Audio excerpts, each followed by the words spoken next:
నేను రీసెంట్గా ఒక కొత్త స్టెప్ తీసుకున్నాను అని చెప్పాను కదండి. అదేంటంటే టీచర్గా జాయిన్ అయ్యాను. యాక్చువల్గా నాకు టీచింగ్ ఫీల్డ్ అంటేనే చాలా రిస్క్ జాబ్ అని వద్దనుకున్నాను.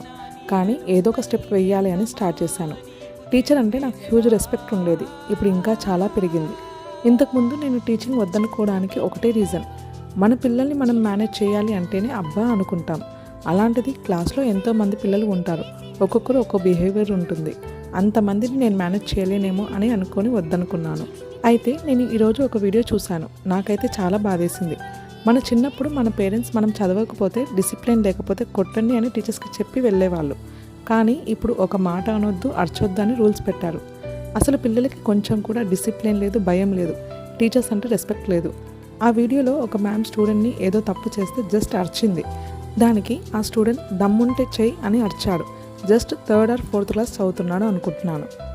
మదర్ వచ్చి మ్యామ్ కాలర్ పట్టుకొని గొడవ చేసింది, మా బాబుని ఎందుకు అరిచారు అని. వాళ్ళ బాబుకి అలా చేయొద్దని చెప్పాల్సింది పోయి రివర్స్ మ్యామ్తో గొడవ పెట్టుకుంది. అలా చేస్తే ఇంకా ఆ బాబుకి టీచర్స్ అంటే రెస్పెక్ట్ ఎలా ఉంటుంది? నాకు ఒకటే అనిపించింది, ఆ టీచర్ని వచ్చి ఏదో అనేసి కాలర్ పట్టుకొని వెళ్ళిపోయింది. కానీ ఆ టీచర్ అక్కడ కాకపోతే ఇంకెక్కడైనా తనకున్న నాలెడ్జ్తో సర్వైవ్ అవుతుంది. కానీ తన బాబు ఫ్యూచర్ ఏంటి అని. పిల్లల్ని సరైన దారిలో పెట్టే రైట్ పేరెంట్స్తో పాటు టీచర్కి కూడా కంపల్సరీ ఉంటుంది. పేరెంట్స్ తర్వాత పిల్లలు బాగుపడేది అంటే అది టీచర్స్ వల్లే. నేను కష్టపడినట్టు నా పిల్లలు కష్టపడొద్దని అందరూ పేరెంట్స్ అనుకుంటారు. అది చాలా చాలా కామన్.